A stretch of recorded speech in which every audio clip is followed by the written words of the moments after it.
Okay, thanks everyone for attending today. Welcome to our Introduction to Tipping Point Planner and our Community Planning Tools webinar. My name is Kara Salazar. I'm an Assistant Program Leader and Extension Specialist for Sustainable Communities. I have a joint appointment between Illinois Indiana Sea Grant and Purdue Extension. And with me today is also Lydia Utley. She's a data analyst who also works with Illinois Indiana Sea Grant and Purdue's Department of Forestry and Natural Resources. And Dan Walker, he is a community planning specialist with Illinois Indiana Sea Grant and Purdue Extension. Dan and I are also co-located within the Department of Forestry and Natural Resources at Purdue. And this webinar series is part of our Illinois Indiana Sea Grant Learning at Home series, where we are providing some short introductions to extension, education, and outreach program topics. And as I mentioned today, we're going to provide an introduction to Tipping Point Planner. And we'll have the presentation divided up into three parts that Dan, Lydia, and I will cover. I'll go through an overview of Tipping Point Planner and some of the background. Lydia is going to provide an overview of some of our dashboard features and our county snapshot highlights, which are relatively new tools that you can learn how to use at home on your computer.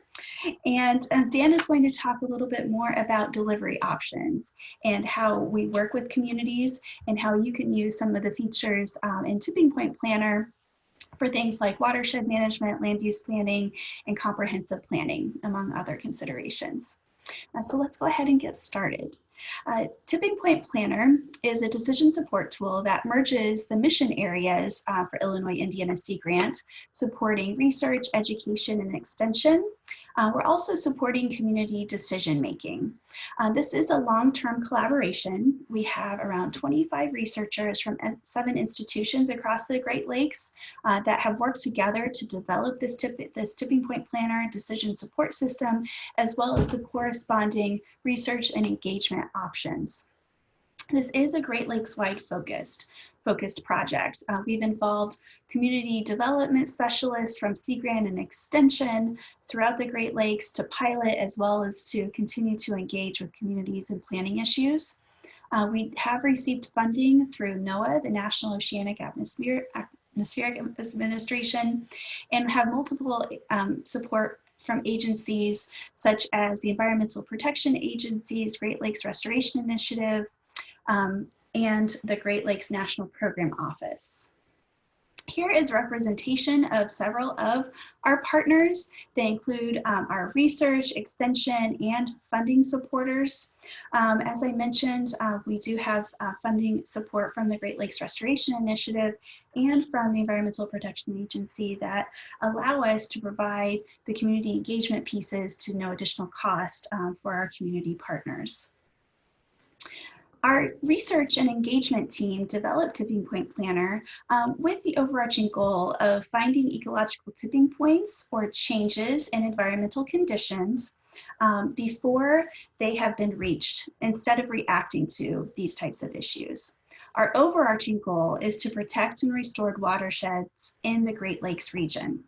We conducted several different types of needs assessments, pilot programs, and have worked with key stakeholders and partners over several years to identify the major challenges facing the Great Lakes region, and have developed our Tipping Point Planner decision support system and tools around this. And these challenges include land use changes, impervious surfaces, nutrient loading, stream health, and food web health. As a result, our collaborators have worked together to develop several different types of tools, modules, and models to support these topics. And we're working to understand the causes of these environmental stressors and to address sustainability challenges. And so we have 6 different types of topics that we can address within our decision support system. We have stream health that looks at indicators of biological integrity. And we also look at indicators such as urban land use and agricultural land use to see how close the watershed is to ecological tipping points. We have a food web section that's exploring phosphorus loading and its impacts on biomass within organisms in the food web. And this focuses in the Saginaw Bay predominantly. Our nutrient loading modules explore present and future modeled loading of phosphorus and nitrogen. We also can identify the major sources of nutrients in a watershed, looking at a hydrologic unit code or HUC code at 8 or 12 scale, using several different types of models. Our land use change features can look at what our communities may look like under future land use scenarios and how they each impact the health of our watershed. Green infrastructure features look at the type and location of optimal green infrastructure in our watershed. And then finally, coastal wetland health can determine how close watersheds are to ecological tipping points by examining the health of organisms in the coastal wetland area. We do have 3 planning scales that we've developed for delivery within our Tipping Point Planner program. The regional scale is at the basin level, and this covers Great Lakes, each Great Lakes. We also have the watershed scale, which we can examine at the HUC 8 and HUC 12 scales. And this also is relevant for all Great Lakes states. And then finally, we've developed the new county dashboards and snapshots. And these are features that are available for all counties within Great Lakes states. And you can find each of these planning scale features at the website that's listed at the bottom of the screen here. And Lydia will go into more details about each of those soon.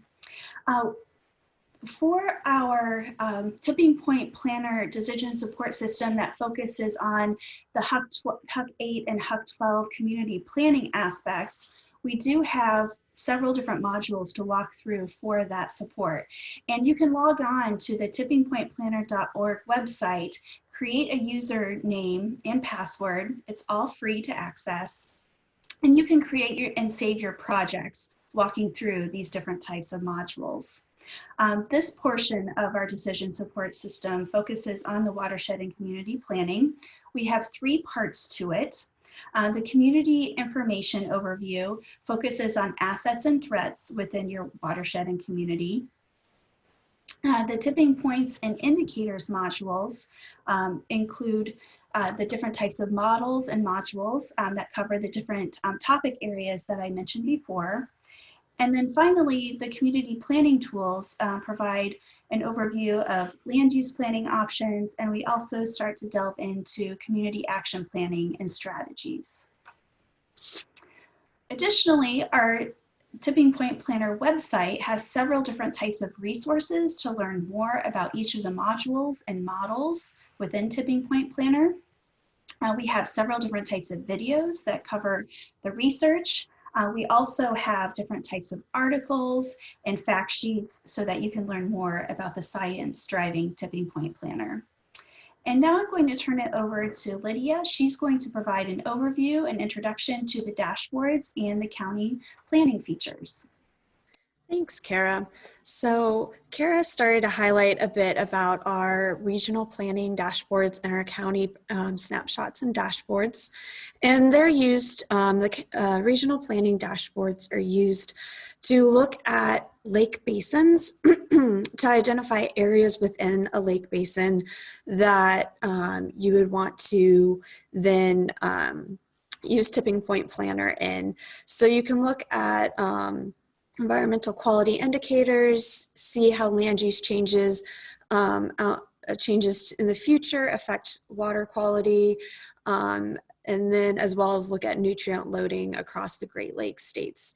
And so in the video next, I'm going to highlight a walkthrough of these dashboards. So from our homepage, you can access this by scrolling down, and on our left side of the screen you see we have our regional planning. The first one's the Sparrow model, which is the spatially referenced regression on watersheds model, and it looks at phosphorus loading from 6 sources. We've coupled it with the land transformation model to be able to look out to 2040, so you can see how you can compare between watersheds in 2010, so current Sparrow loading levels of phosphorus to 2040, as well as the pie chart show the 6 different sources of phosphorus loading, as well as provide metrics of the loading numbers. In the next dashboard, we have the sense map model, which is the spatially explicit nutrient source estimate map model. The model describes the phosphorus and nitrogen applied to the landscape in the Great Lakes region at a HUC-12 level. So we can see on the left-hand side how we have the phosphorus loading levels, and then on the right side, the nitrogen loading levels. And this is very similar to the Sparrow dashboard, where you can click and explore and select different watersheds that you're interested in, either at a basin level or your own customized selection level. And then you can see the pie charts that break down the percent of sources that are contributing to the load levels. Next is the stream health model, which is coupled with our land transformation model to look at current stream health as averaged from an IBI score, which is Index of Biological Integrity score, which is that gauge that or indicator that is there. And it's coupled with the land transformation model to look out to 2040. So you can see the health of your streams in your watershed currently, as well as what's modeled out to 2040 in the future, as well as compare how the IBI score changes now and in the future. And you can see how you can compare, the user can compare between different watersheds and select for their own customized watershed. Next is the impervious surface model, and this comes from the National Land Cover data set. They have impervious surface, and we've averaged them at a HUC-12 level to provide an indication of how much impervious surface is in your HUC-12 watershed. And the user can select watersheds by basin or by their own selection, and then see where they fit on their mean impervious surface number. That's a summary of our dashboards at our regional level that provide a larger picture of the health of watersheds throughout the Great Lakes. Next is in our county summaries through our snapshot PDFs and our dashboards. For this, you can visualize land use change and how it's forecasted to change out to 2050. And then you can visualize open space categories such as natural land cover, forest, wetlands. You can identify prime farmland and agricultural assets, and then view water quality indicators. So I will go ahead and move to a video that highlights this. So from our homepage, you can access this with our Planning Resources button. And on the right side of the screen, you can see where you can select for your county of interest, and it generates a PDF with those 4 topics. The first page is a general summary of what the PDF is, and then it goes through land use, open space, agricultural assets, and water quality. And provides the metrics for your county you're interested in and a brief summary of what that is indicating and what it means. Then our dashboards, here we have our land use dashboard. You can select for the county of interest, and it gives you acreage of all the land cover types, as well as how it's projected to change in the future from our land transformation model. Very similar, we have open space, where you can look at open space land cover categories such as forest, wetlands, crops, pasture, hay, grassland, and shrubland to see what those metrics are in your community. We have agricultural assets. So this is prime farmland with prime farmland soils and soils of local importance, state importance, as well as how it's projected to change in the future. And then we have cereals and we have cropland such as cereals and grains, fruit, vegetables, other edibles and non-edibles. So you can see where those crops are located in your watershed, as well as how much you have. Last is our water quality dashboard, and this looks at streams within your county, as well as provides metrics on how many are impaired, what sort of NPDES sites or National Pollutant Discharge Elimination sites there are, and any other existing environmental concerns related to water quality in your county. So that was a brief and quick summary of our regional and county dashboards and our county snapshots. However, Kara included the link, but you can also access it from our homepage, and that link's at the very bottom of the slide there as well. And now I will pass it off to Dan to talk about the applications of these. Yeah, thanks, Leah. So we developed sort of the tipping point planner to address questions of planning. So what do we do in the future according to the data that we have? There are two major plans that we anticipated this working with, and that would be watershed management plans and also comprehensive plans. From the watershed planning aspect, we wanted it to work at a variety of scales. So we just saw the Great Lakes as a whole, and we also saw all the way down to Huck 12s. So organizations working at different levels will be able to use the information according to their needs. And two of the needs that are in the Environmental Protection Agency's guidelines for developing watershed management plans are the identification of critical areas and identifying problem sources. And you can use the models in the dashboards and the county snapshots, the information there rather, to meet both of those standards. So go ahead, Kara, for the next slide. Comprehensive planning is the other sort of targeted outcome we envisioned this working with. And using the dashboards and snapshots with your community, you can sit down and have conversations about mainly the land use element, but we also have some water quality information in there as well, as Lydia showed. But regarding the land use element, what's important to us? How are we using the land? How is the land use projected to change over the next 20 years? And what trends do we see? And then when we're sitting down with communities, we discuss what sort of policies could we use to guide land in the direction that's beneficial to the environment, but also understands the values of the community. Sure, thanks. So when we sit down, we've talked about sort of the dashboards and county snapshots, but there's also the wider process for Tipping Point Planner, and that's one of community engagement. So we have these tools and these dashboards, but it takes, to do a community engagement process, it takes sitting down with the community, contacting the target audiences, which you see there, plan commissioners, government office staff, parks board meetings, and so on. Sitting down and going through a facilitated process, and there's two ways we do that. But first, I'll cover the process as a whole. So go ahead, Karen. We start out with a community visioning process. So this is typically with a group of 30 to 50 stakeholders from the entire community. And we're looking at what does the community value, and what are the assets that the community has, and what are some possible paths forward. And then we move into the second meeting with a sort of smaller group of decision makers, and we look at the models that are inside the decision support system and look at what if scenarios. They dig into the models and information available and start to figure out what sort of objectives and strategies and goals can we develop to meet the needs of the community and also the environment. So go ahead. There are two overall sort of formats that we do community engagement with. You can see two pictures below. The picture on the left covers the technology base. That's sort of what it looks like. When we're with the community, there's a facilitator who steps through a series of questions, and we go through the models in a planned out sort of methodical method for going through and learning about the environmental conditions in the community. And then there's the standard method, which we pull out a lot of the information that's inside the modules, depending on what the community wants to focus on more.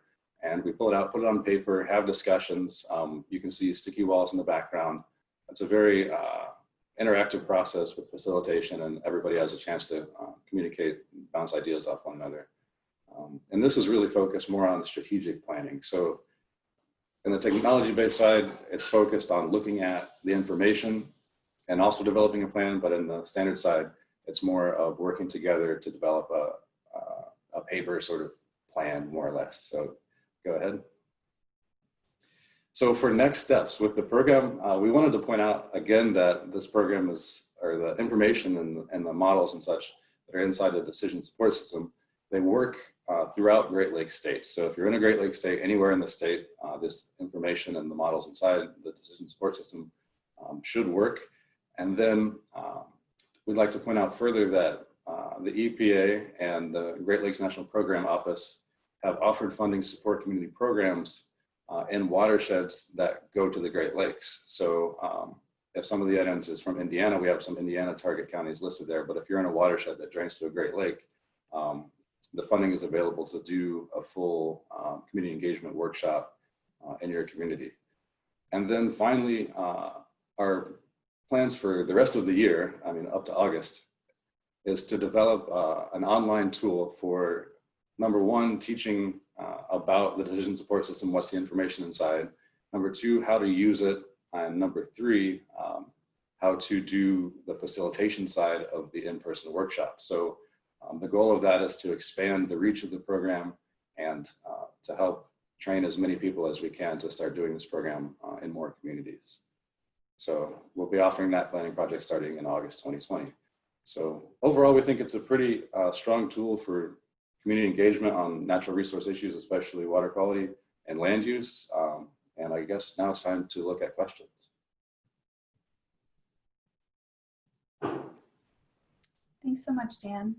If we do have any questions, we'd be happy to take them. I'm uncertain if our Facebook Live was fully connected, but if it was, I'm happy to take questions there as well.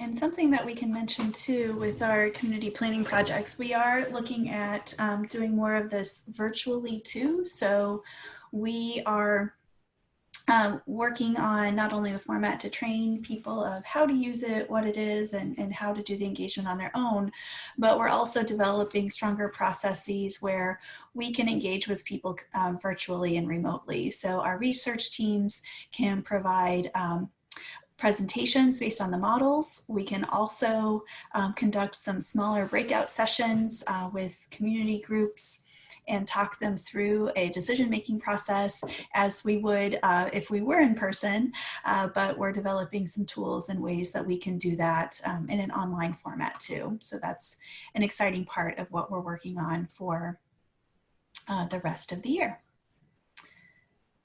So we're very happy to have been able to bring this tipping point planner information to you today.